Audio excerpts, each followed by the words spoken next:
2024 সালের জুলাই মাসে যে সফল ঐতিহাসিক গণ অভ্যুত্থান হয়ে গেল এবং বাংলাদেশের ইতিহাসের সবচেয়ে নৃশংসতম যে গণহত্যা হলো জুলাইয়ের 17 তারিখ থেকে শুরু করে এখন অবধি চলছে, এটার কিছু মাইলফলক আছে, কিছু হলমার্ক আছে যেটা বাংলাদেশের অন্যান্য সময়ের আন্দোলনগুলোতে কখনো দেখা যায়নি। তার ভিতরে একটা হচ্ছে যে সরকারি দখলদার যে শক্তি আছে, আওয়ামী ইস্ট ইন্ডিয়া কোম্পানি, তারা এই গণ অভ্যুত্থানে কীভাবে প্রতিক্রিয়া দেখাচ্ছে। এবং একটা মজার ব্যাপার হচ্ছে, এবং সার্টেনলি এটা ক্রুয়েল, খুব নিষ্ঠুর একটা ব্যাপার, যে তারা দেখবেন যে খুব মায়া কান্না করছে কুমিরের কান্নার মতো করে, যে আহারে আমাদের বিটিভি ভবনটা আগুনে পুড়ে গেছে, আমাদের সেতু ভবনটা আগুনে পুড়ে গেছে, আমাদের বিআরটিএ ভবনটা পুড়ে গেছে, এত কষ্ট করে মেট্রো রেল বানালাম, সেইটার মিরপুর স্টেশনটা পুড়ে গেছে, আবদুল্লাপুর না কোথায় আর একটা স্টেশন এরকম ভাঙচুর করা হয়েছে, পুড়িয়ে দেওয়া হয়েছে। বাংলাদেশের বিভিন্ন জায়গাতে সরকারি অফিস আদালত গুলো আগুন ধরিয়ে দেওয়া হয়েছে। এগুলো বারবার দেখবেন আওয়ামী যে দখলদার সরকার আছে এবং তাদের যারা ঘসেটি বেগম, রবার্ট ক্লাইভ এবং মির্জাফর, জগৎ শেঠ, উমি চাঁদরা আছে, এরা বারবার এই কথাগুলো বলে। এই ধ্বংসস্তূপগুলো তারা পরিষ্কার করছে না, দেখবেন যে বাহিরে যে কোনো জায়গা থেকে ইনসিডেন্ট হয়ে গেলে একটা ক্রাইম সিনকে স্যাম্পলিং করার জন্য কিছুক্ষণ তারা ব্লক করে কর্ডন করে রাখে, এরপর এগুলো কিন্তু ক্লিন করে ফেলে, এই জায়গাগুলোকে ব্যবহার উপযোগী করে ফেলে।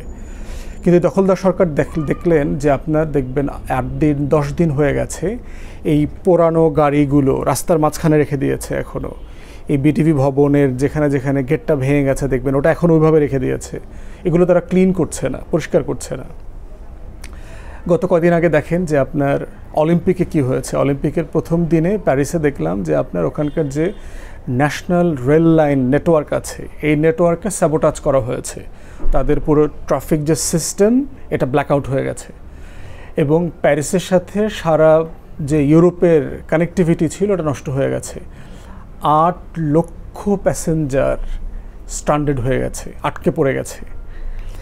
তো তারা তখন কি করেছে, প্যারিস সরকার এটা কি করেছে, যে এটাকে এরকম রেখে দিয়েছে যে কোথায় কোথায় নেটওয়ার্কের তার কেটে গেছে, স্লিপার খুলে ফেলছে, সিস্টেম স্যাবোটাজ করা হয়েছে, এটা কি রেখে শোকেস করেছে? আর তারা এটা দ্রুত মেরামত করে ফেলেছে, মেরামতও করেছে, ইনভেস্টিগেশনও করেছে, পারপাট্রেটারদেরকে ধরেও ফেলেছে, দুজনকে ধরে ফেলেছে যারা চরমপন্থী বাম সংগঠনের কর্মী এটাকে স্যাবোটাজ করতে চেয়েছে। এর আগে অবশ্য যদি আবার ইরানকে ব্লেম দেওয়ারও চেষ্টা করা হয়েছিল। কিন্তু বাংলাদেশ সরকার কি করছে, এটাকে রেখে দিয়েছে।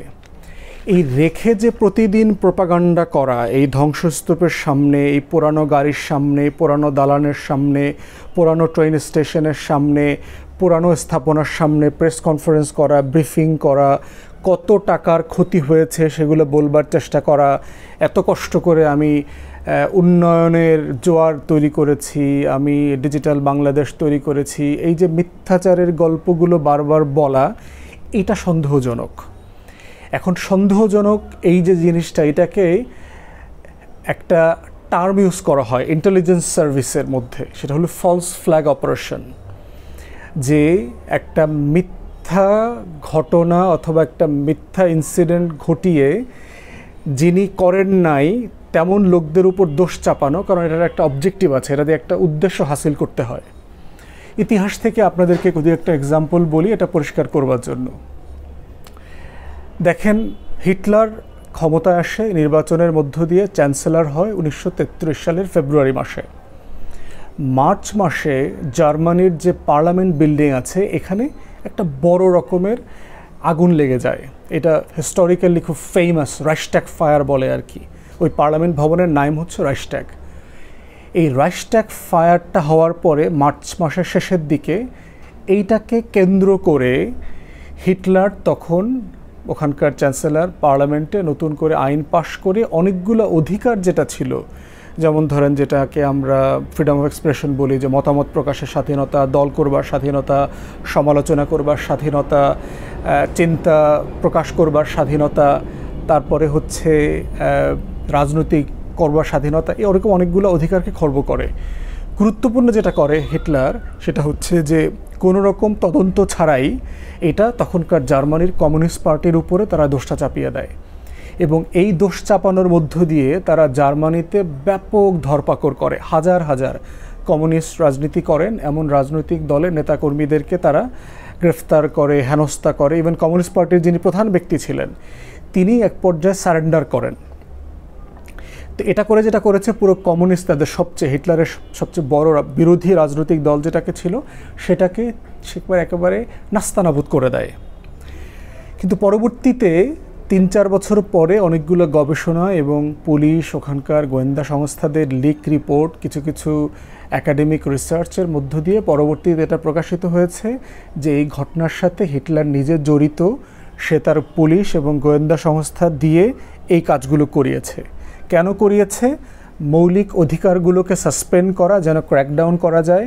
আর দ্বিতীয়ত হচ্ছে প্রধান বিরোধী দলকে শায়েস্তা করবার জন্য, কমিউনিস্ট পার্টিকে শায়েস্তা করবার জন্য।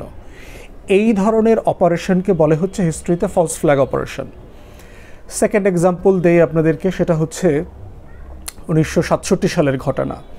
ইউএসএস লিবার্টি নামে একটা মার্কিন গোয়েন্দাগিরি করে এমন একটা জাহাজ তখন আন্তর্জাতিক এই ভূমধ্যসাগর এইসব অঞ্চলে ছিল, ইন্টারন্যাশনাল ওয়াটারে আর কি। ইসরায়েল 1967 সালের জুন মাসে আপনার এই ইউএসএস লিবার্টিতে অ্যাটাক করে এটাকে এবার ধ্বংস করে দেয়, অকার্যকর করে দেয়। এবং অকার্যকর করে দেওয়ার ফলে যেটা হয়েছে, ওখানে 37 জন ক্রু, আমেরিকান ক্রু ওখানে মারা যায়। এবং দোষ চাপানো হয়, ইসরায়েল তখন আমেরিকাকে বলে যে আমাদের কাছে গোয়েন্দা তথ্য আছে যে এটা মিশর করেছে এবং এটার সাথে সিরিয়া কোনো না কোনোভাবে ইনভলভ ছিল। সিরিয়া এবং মিশরকে সাহায্য করেছে রাশিয়া, মস্কো। এইভাবে আমেরিকানদেরকে তারা বোঝানোর চেষ্টা করে এবং আমেরিকা তখন ফ্লিট পাঠায় মিশরকে অ্যাটাক করার জন্য। ঠিক এই মুহূর্তে কাউন্টার ইন্টেলিজেন্স যারা আছে আমেরিকার, তারা এটা স্যাটেলাইট অ্যাসেস করে বের করে ফেলে যেটা আসলে মিশর থেকে আসে নাই। এই যে বোমাটা আসছে, যেটা ইউএসএস লিবার্টিকে ধ্বংস করে দিয়েছে, সেটা এসছে হচ্ছে ইসরায়েল থেকে। তো ইসরায়েল এটা কেন করেছে? ইসরায়েল তো বন্ধু রাষ্ট্র। ইসরায়েল করেছে এইটার মধ্য দিয়ে মিশরের সাথে, সিরিয়ার সাথে একটা সম্পর্ক নষ্ট করার আমেরিকার, এবং 6 ডে ওয়ার যেটা হয় এই যুদ্ধে আমেরিকাকে ইনভলভ করার। তো যেহেতু তারা মস্কো এবং সোভিয়েত ইউনিয়নের বলয়ের মধ্যে ছিল, এরকম একটা ঘটনা ঘটলেই আমেরিকা যুদ্ধে ঝাঁপিয়ে পড়বে, এবং ঝাঁপিয়ে পড়লে যেটা হবে, ইসরায়েল এই যুদ্ধে খুব ইজিলি বিজয়ী হতে পারবে। এটা আর একটা historic false flag operation. Third একটা এক্সাম্পল বাংলাদেশ থেকে দেই। বাংলাদেশে তো হাজারটা আছে ফলস ফ্ল্যাগ অপারেশন। আপনাদের অনেকের মনে থাকার কথা, বিএনপি জামাত যখন ক্ষমতায় ছিল 2001 থেকে 6, 2004 সালের 4-5 জুনে মার্কিন প্রতিরক্ষা মন্ত্রী ছিল তখন ডোনাল্ড রামসফিল্ড। সে তখন বাংলাদেশে, তার সাথে সে সম্ভবত 4 তারিখে বিকেলে অথবা সন্ধ্যায় আসছে বাংলাদেশে। 5 তারিখে তার প্রধানমন্ত্রী এবং অন্যান্য প্রোটোকলের বড় বড় ভিআইপি মিটিং হওয়ার কথা। আওয়ামী লীগ এবং তার বিরোধী দলীয় যে জোট ছিল, তারা 5 তারিখকে টার্গেট করে হরতাল ডিক্লেয়ার করে যেন এই মিটিংগুলো পসপন্ড হয়ে যায়, যে বাংলাদেশে এই সরকারের যে কোনো জনপ্রিয়তা নাই, বাংলাদেশ সরকারকে আন্ডারমাইন করার জন্য। এবং এইটাকে হরতালের পালন করবার অংশ হিসাবে তার আগের দিন 4 জুন আজকের যেটা হোটেল ইন্টারকন্টিনেন্টাল, তখন হোটেল শেরাটন ছিল, এখন পরে রূপসী বাংলা হয়েছে, এটার সামনে তারা দোতলা বিআরটিসি একটা বাসে গান পাউডার দিয়ে আগুন দেয়। আগুন দিয়ে ওখানে বাসটা জ্বালিয়ে দেয় এবং 11 অথবা 12 জন যাত্রী পুড়ে মারা যায়। খুব বীভৎস ঘটনা আর কি, বাংলাদেশের রাজনীতির যে বীভৎস রাজনীতির ইতিহাস তার মধ্যে এটা অন্যতম। তো এটা তখনই বিএনপি নেতৃবৃন্দ এটাকে আওয়ামী লীগ করেছে বলে দাবি করেছে, এবং তখন কি তদন্ত কর্মকর্তারা ছিল, তাদের কাছেও যাদেরকে গ্রেফতার করা হয়েছে, তারা তখন যুবলীগের সভাপতি জাহাঙ্গীর কবির নানক, যুবলীগের সেক্রেটারি মির্জা আজম, আমাদের এই ঢাকার সাবেক অনির্বাচিত মেয়র সাইদ খোকন, এই ধরনের আওয়ামী লীগ নেতাদের নাম তারা বলে, যদি আওয়ামী লীগ এটা বরাবরের মতো অস্বীকার করে। এটার সত্যতা বেরিয়ে আসে 1/11-এর সময়, যখন সেনা কর্মকর্তারা শেখ সেলিম, ওবায়দুল কাদের, এই ধরনের বিগ শটদেরকে গ্রেফতার করে ইন্টারোগেশন করে। তখন শেখ সেলিম এটা স্বীকার করেছে যে শাহবাগের এই আগুন দিয়ে মানুষ পোড়ানোর পিছনে যুবলীগের নানক আজম এরা জড়িত, এটা স্বীকার করেছে। যদিও আমরা দুঃখজনকভাবে দেখলাম 2013 সালের এই আওয়ামী সরকার আসার পরে চার্জশিট থেকে মামলার এই আওয়ামী লীগের নেতারা যারা ইনভলভ ছিল এদেরকে তারা করে দেয়, অব্যাহতি দিয়ে দেয়, অ্যাকুইটাল দিয়ে দেয় আর কি। একজন জাজ আছে কেশবচন্দ্র রায়, আওয়ামী লীগ ঘনিষ্ঠ জাজ, এই ঢাকার জজ কোর্টে, তার কোর্ট থেকে এই ঘটনাটা ঘটে। তো এই হচ্ছে বাংলাদেশের ঘটনার আরেকটা ফলস ফ্ল্যাগ অপারেশনের কথা আপনাদের সাথে বললাম। বাস্তবতাটা কি দেখেন, হাসিনার নিজের লেখা বই আছে, বহু বক্তৃতা আমরা নিজে শুনেছি। বিবিসি বাংলার ডাইরেক্টর ছিলেন একসময় সিরাজুর রহমান সাহেব, ভেরি ভেটারেন সাংবাদিক। দেশে ফিরে এসে হাসিনা তার সাথে একটা সাক্ষাৎকার দেয়, সেখানে তাকে জিজ্ঞেস করা হয়েছে যে আপনি দেশে কেন ফিরে আসলেন। তিনি তখন বলেছিলেন যে আমার পিতার হত্যার বিচার করবার জন্য। আওয়ামী লীগের নেত্রী এবং সাবেক প্রধানমন্ত্রীর লাশ এবং ধ্বংসের রাজনীতির হাজারটার এক্সাম্পল আছে। লাশের বদলে লাশ চাই, এরকম বক্তব্য আমরা নিজেরা শুনেছি। আওয়ামী লীগ নেতাদেরকে সে বলতেছে যে তোমরা কি শাড়ি চুরি পরে মেয়েদের মতো ঘরে বসে থাকো, একটার বদলে 10টা লাশ ফালাইতে পারো না। আওয়ামী লীগ হলো সেই দল যে নিজের দলের লোকদেরকে দিয়ে, নিজের দলের কর্মীদেরকে হত্যা করে, সেই লাশের মিছিল করে সরকারি দলকে বিব্রত করবার যে রাজনীতি, আওয়ামী লীগ হচ্ছে সেই রাজনীতিটা করে, শুরু থেকে করে। 70-71 দেখেছি আমরা হাজার হাজার বিহারি গণহত্যার সাথে আওয়ামী লীগ নেতারা কীভাবে ইনভলভ। শর্মিলী বোস যিনি আছেন অক্সফোর্ড রিসার্চার, তিনি তার ড্রেড রিকংয়ে দেখিয়েছেন যে কিভাবে বিহারি গণহত্যা হয়েছে, এবং এর অধিকাংশের সাথে ওখানকার আওয়ামী লীগ নেতারা কোনো না কোনোভাবে ইনভলভ ছিল। তো এই ধরনের হত্যার রাজনীতি, ধ্বংসের রাজনীতি, লাশের রাজনীতির সাথে বাংলাদেশের পুরো ইতিহাস জুড়ে হচ্ছে আওয়ামী লীগের নেতাকর্মীরা জড়িত। আওয়ামী লীগের সভানেত্রীর এপিএস ছিলেন একসময় মুক্তিযোদ্ধা মতিউর রহমান রেন্টুর একটা বই আছে, যে বইটা তো আওয়ামী লীগ ব্যান করে দিয়েছে, আমার ফাঁসি চাই। সেখানে দেখবেন এই লাশের রাজনীতির অসংখ্য ঘটনা আমরা ওখানে পড়েছি। আওয়ামী লীগ নেতাদের সাথে যদি মেশেন দেখবেন এই লাশের রাজনীতির কত এক্সাম্পল তারা নিজেরাও জানে, তাদের জীবন থেকে তারা বলেছে, যারা এখন আওয়ামী লীগ করেন না। তো এখন বাস্তবতায় ফিরে আসেন যে যারা শিক্ষার্থীরা কোটা আন্দোলন করেছে তারা নিশ্চয়ই ঢিল ছুঁড়েছে, তারা নিশ্চয়ই লাঠি দিয়ে মারপিট করেছে, এগুলো তো আমরা দেখেছি, ওটা অবভিয়াস। পুলিশ হাজার হাজার lakh lakh round sound grenade charge করতেছে, টিয়ারশেল মারতেছে, রাবার বুলেট মারতেছে, তারপর হচ্ছে সেমি অটোমেটিক রাইফেল দিয়ে শ্যুট করতেছে, হাজার হাজার মানুষ, লক্ষ লক্ষ মানুষ আহত হচ্ছে। এই ধরনের সিচুয়েশনে শিক্ষার্থীরা ঢিল ছুঁড়বে, লাঠি দিয়ে মারামারি করবে, ছাত্রলীগের হেলমেট বাহিনীকে প্রতিহত করবে, এটা খুবই স্বাভাবিক। কিন্তু সারা বাংলাদেশে কোটা বিরোধী আন্দোলনের যারা শিক্ষার্থীরা ছিল তাদের মারামারির একটা প্যাটার্ন আছে। এই প্যাটার্নের সাথে আমরা যে ভিডিওগুলো দেখলাম যে আপনার মেট্রো রেল ধ্বংস করা হচ্ছে, সেই মেট্রো রেল ধ্বংসটা কীভাবে হয়েছে দেখেন। ওই স্টেশনের নিচে একটা পুলিশ বক্স আছে, পুলিশ বক্সের উপরে হচ্ছে একটা ফ্লাইওভার, ফুটওভার ব্রিজ আছে। এই ফুটওভার ব্রিজের উপরে হচ্ছে মেট্রো রেলের স্টেশন, ট্রেন লাইন যেটা, এটা পুলিশ বক্স জ্বালায় দিবে ছেলেপেলেরা, এটা খুবই স্বাভাবিক একটা ব্যাপার। বাংলাদেশের রাজনীতিতে পুলিশের যারা নিরপরাধ লোক, অধিকাংশ পুলিশ সদস্য আসলে নিরপরাধ মানুষ, চাকরি করতেছে, গরিব মানুষ, বিপদে পড়ে এই মারামারি করতে হচ্ছে। তার চাকরিটাই হচ্ছে সরকারের লাঠিয়ালির চাকরি, যে চাকরিটা সে না করে পাচ্ছে না এখন, যদিও অনেকে চাকরি ছেড়েও দিচ্ছে, নিষ্ক্রিয় আছে। তো সেই জায়গাতে পুলিশ বক্স পুড়িয়ে দিচ্ছে।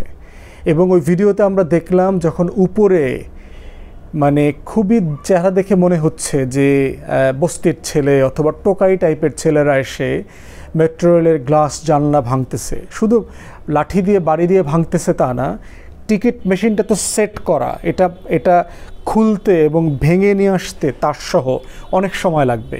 তারপর হচ্ছে টিকিট কাউন্টারের ভিতরে ঢুকে কম্পিউটার খুলে নিয়ে আসা, টিকিট মেশিন থেকে টাকা বের করে টিকিটের যে কার্ড আছে, যে পাস আছে, সেগুলো বের করা, এটা করতে যথেষ্ট সময় লাগে। এবং আমরা দেখেছি ঠিক ওই সময়টাতে হেলমেট বাহিনী, পুলিশ নিচে দাঁড়ানো আছে, উপরে ভাঙচুর চলছে।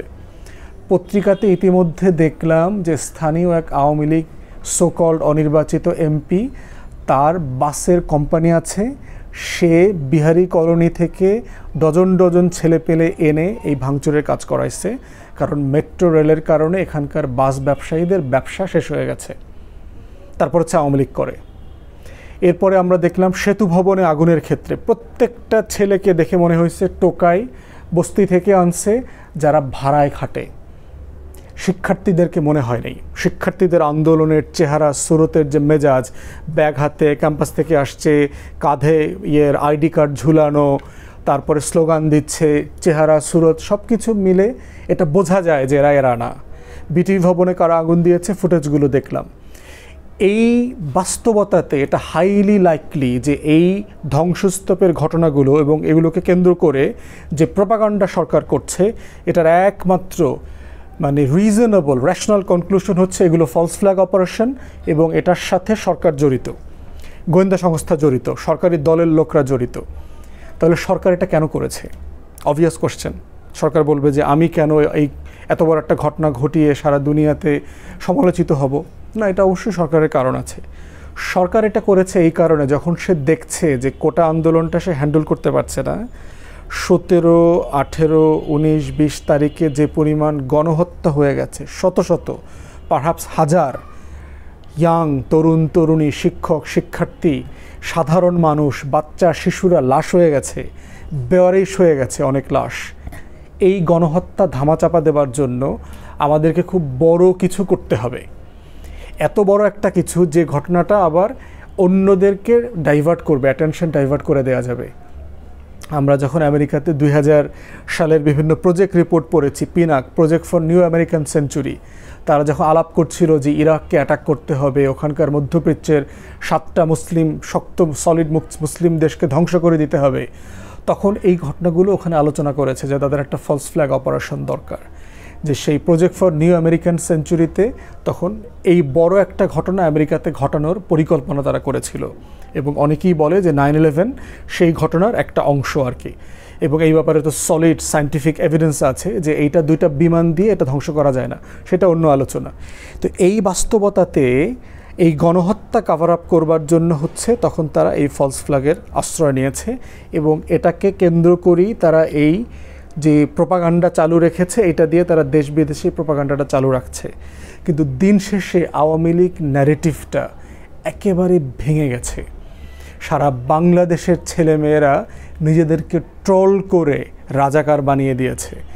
এটার অংশ হিসাবে এখন কি করছেন? রাজাকার ট্যাগ দেওয়ার অস্ত্রটা যেহেতু কাজে লাগে নাই, এখন জামাত শিবির রাজনীতি নিষিদ্ধ করবার আয়োজন শুরু করেছেন।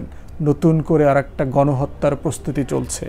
জামাত শিবির ট্যাগ করে করে এখন আবার হাজার হাজার শিক্ষার্থীদেরকে ধরবে, মারবে, গুম করবে, খুন করবে, অন্ধ করে দেবে, প্রতিবন্ধী করে দেবে। সমাধান কি? লড়াই, আজাদির লড়াই চালিয়ে যেতে হবে। এছাড়া সিম্পলি কোনো সমাধান নাই। মিছিল চালিয়ে যেতে হবে, মিটিং চালিয়ে যেতে হবে, স্লোগান চালিয়ে যেতে হবে, রাজপথে উপস্থিত থাকতে হবে।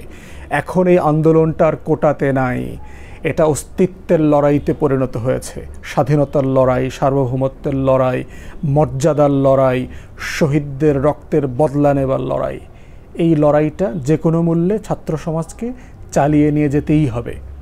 সবাইকে ধন্যবাদ।